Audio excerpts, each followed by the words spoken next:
speakers. You know, what I originally had in mind for this video was completely different. Originally, I wanted to make a video about these, my vintage Bose 501 passive loudspeakers, which I got totally for free, but I ran into problem after problem with them and ultimately just decided to get new speakers. These sounded great, but the amplifier that I got with them had a completely borked right channel, so I got another old amp from the time period from the local hi-fi shop, and that amp was borked as well. Thankfully, he was nice enough to let me exchange it for a different amp, which is how I got this guy. And this guy works great! Now, you can run 2 different speaker setups out of it, and you got dials for extra treble and extra bass, so if you like to scoop the mids, you totally can. Plus, it sounds super clean. And then, it's just got an insane amount of power, meaning, yes, we can blow up cheap earbuds and headphones on this channel now. And my Bose speakers sounded amazing for like 4 days until they started making fart noises.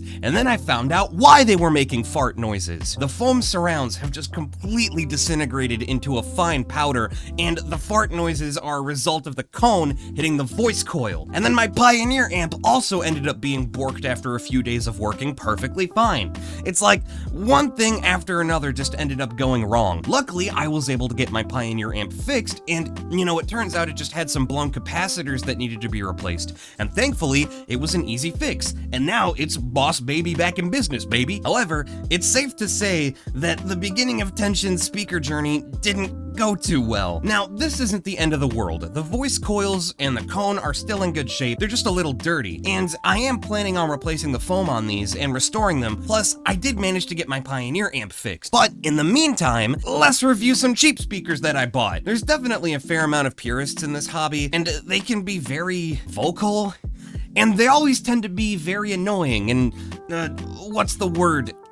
Fucking insufferable assholes. I got a comment on my last cheap headphones and audio gadgets video telling me, real audiophiles only use speakers. No audiophile uses headphones or IEMs except for maybe Sennheisers. This video is garbage. Which is, you know, just factually wrong. Headphones and IEMs obviously sound great. It's why I make videos about them. You know, sadly, there are many people in this hobby who are like this, but, you know, the good news is you don't have to listen to them. I've been wanting to get into speakers for a hot minute, and screw it. I want to review some cheap speakers because I think it'll be fun, okay? I don't give a damn what the audio purists think. No, your music won't sound good unless you have a several $1,000 speaker system. But then you're just like, damn, my Sony MDR 7506 out of an Apple dongle, you know, running Spotify, it sounds pretty damn good. Music is pretty. I've always been more of a fan of cool audio gadgets that are a bang for your buck.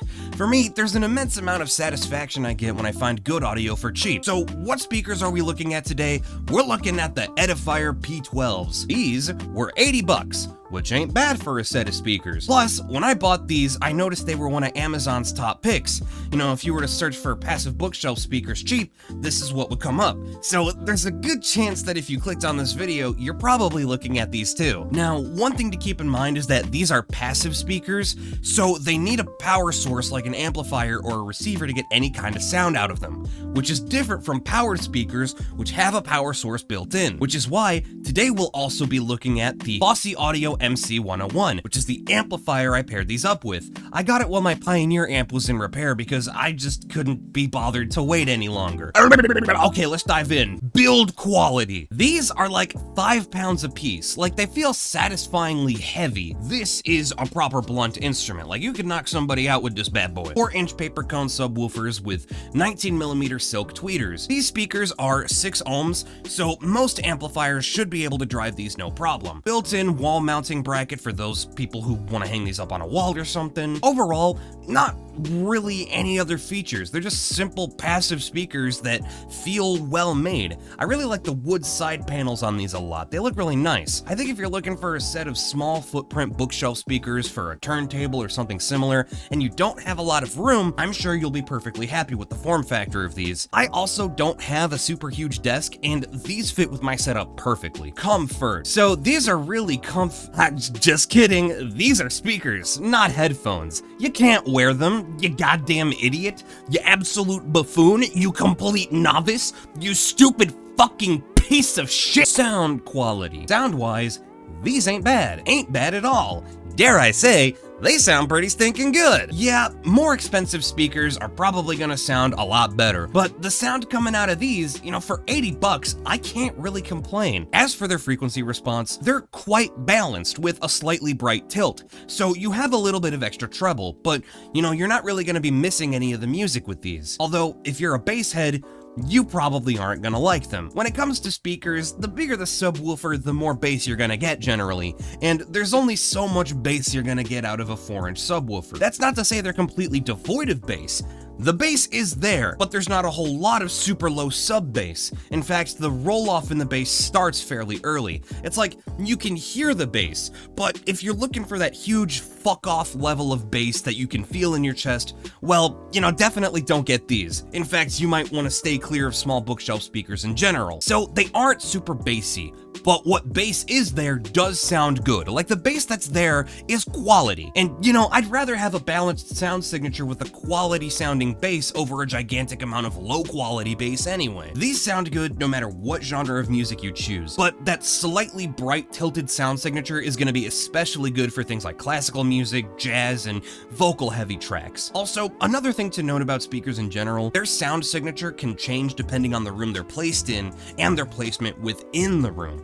The room where I primarily use these is a small, really dead sounding space with actually pretty good acoustics, so I feel I can get the full experience from these. The distortion on these is also pretty minimal, so if you're the kind of person who likes to EQ, these will take to EQ just fine. In terms of timbre, instruments sound very correct. Cymbals are nice and crisp without sounding overly metallic, voices have a nice airy quality to them, and instruments in general just sound exactly like they're supposed to. It's a fairly natural sounding speaker. It's in the instrument separation and imaging where you start to be like, yeah, these are definitely budget speakers. They don't really have any instrument separation. Ensembles, for the most part, sound like they're sort of mushed together. In terms of sounding like you can hear individual instruments apart from one another, these don't really do that as well as I'd personally like them to. On some headphones and speakers with really good imaging, it's like instruments all sound separated from one another and you can hear each track super clearly. On these, ensembles kind of sound like the instruments are sort of blended together. No one instrument clearly stands out in any particular way. Imaging on these is also not the greatest. There's not a whole lot of positional information being conveyed by these little speakers, which isn't a deal breaker. But a lot of nicer speakers excel at providing accurate positional information. If you're someone who likes strong imaging, this is an aspect of the P12s that you may be disappointed by, especially if you just bought these speakers without really knowing anything about them. But the Edifier P12s have really good strengths that I think outweigh their weaknesses. Are you the kind of person who watches reviews first before buying, or do you buy and then watch a review to validate your purchase? The second one is definitely playing a dangerous game, let me tell you. It's me. I'm the second guy. A well-balanced frequency response that allows you to hear all aspects of the music clearly, low distortion that makes these well-suited to EQ, as well as being able to still sound clean at higher volumes, and a natural and correct-sounding timbre. Those are good things. It's not really worth talking about soundstage on these. I mean, they're speakers. They're gonna sound as spacious as you can get, so, I'm gonna skip over that aspect. It feels kind of moot talking about it. I've never reviewed speakers before, as, until I got these, I exclusively listened on headphones and in-ear monitors, but if you want to check out my headphone review videos, also that would be super dope. Also, like and subscribe. Okay, mandatory plug done. If you're getting into speakers for the first time and want something a little more than PC speakers, I totally recommend these. I find them to be pretty versatile, able to handle a wide range of music, and they can get pretty loud too. I saw some guy on YouTube who made a surround sound setup for his home theater system using only these speakers. And well, I've never done anything like that, and according to him, he was like, hey, these are pretty good for this. So now you can make an entire surround sound setup and get pretty good audio using only these, and I think that's real fucking neato. Now, if you're a baby to the speaker world, you might be like, I'll get sound out of these. What the hell kind of connector is this? I'll plug in. So, passive speakers are typically wired directly into your amplifier or receiver. Thankfully, these come with speaker wire, though I'm using speaker wire that I've already got on hand. You just insert the contacts into the back of the speaker, and then screw the other side into the terminals on the amp, and then make sure you've got positive to positive, negative to negative, and then make sure you've got right to right and left to left. This is a pretty simple setup I've got going on here. And what amp did I pair with these? I got the Fosi Audio MC101. This is a $100 speaker amp that I got off Amazon, and I was interested in it for a few reasons. One, it's a little. Two, $100 is pretty affordable for a small Class D amp that can output 60 watts. Honestly, it's probably overkill for these speakers, but you know me, I'm just extra like that. And also, look at that VU meter. That's reason number 3 right there. I love that. And number 4, it's got Bluetooth connectivity. So I've got my iFi Zen deck sending a signal to this amp via the RCA out. Keep in mind, this is just a speaker amp, so you will need some kind of preamp with RCA out if you want to use it with your PC or TV, or perhaps even your smart fridge. I don't know, maybe it's a thing you can do. But you can also transmit a signal to this amp wirelessly via Bluetooth, and that's really the party piece for me. I've been using this setup since August, and it's worked really well. I'm pretty happy with this amp. It's well made, and it sounds great. Plus, it's easy to use and that Bluetooth connectivity is super handy. And again, it just feels well made. It has a substantial amount of weight to it and the whole thing is made of fucking metal. It just feels dense, you know? It's great for those times when I'm just laying on my bed and I want to put some music on. I can just beam it right to my speakers without having to get my fat ass up. Plus, you got 2 knobs on the front for extra bass and treble so you can kind of manually EQ a bit. Again, this is a feature that I like a lot. I don't really have any major complaints. It's simple, it gets the job done just fine, and for $100, I think it's a really good value. Edifier P12s plus the Fosi Audio MC101, this is a really solid combo for around $80. Do I recommend it? I don't know if it was clear earlier, but yeah, I do. So, take my opinion here with a grain of salt.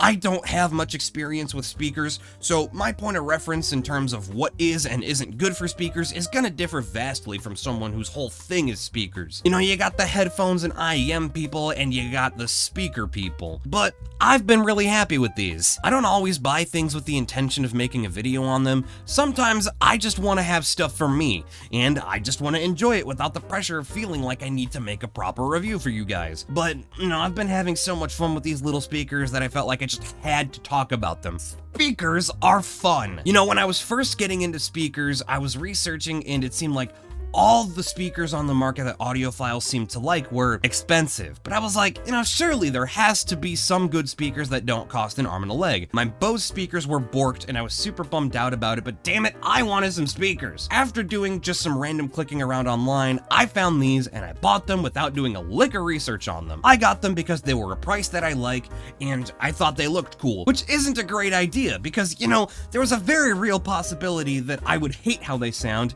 and that would have made me even more upset. Thankfully, these speakers sound damn good, so it all worked out. Yay! But for real though, there are actually 2 main points to this video that I wanted to get across that you probably hadn't picked up on. 1, sometimes things just work out and you can be pleasantly surprised. 2, Apple EarPods are still the best audio device you can listen to. That's the end of the video. Okay, baby, goodbye.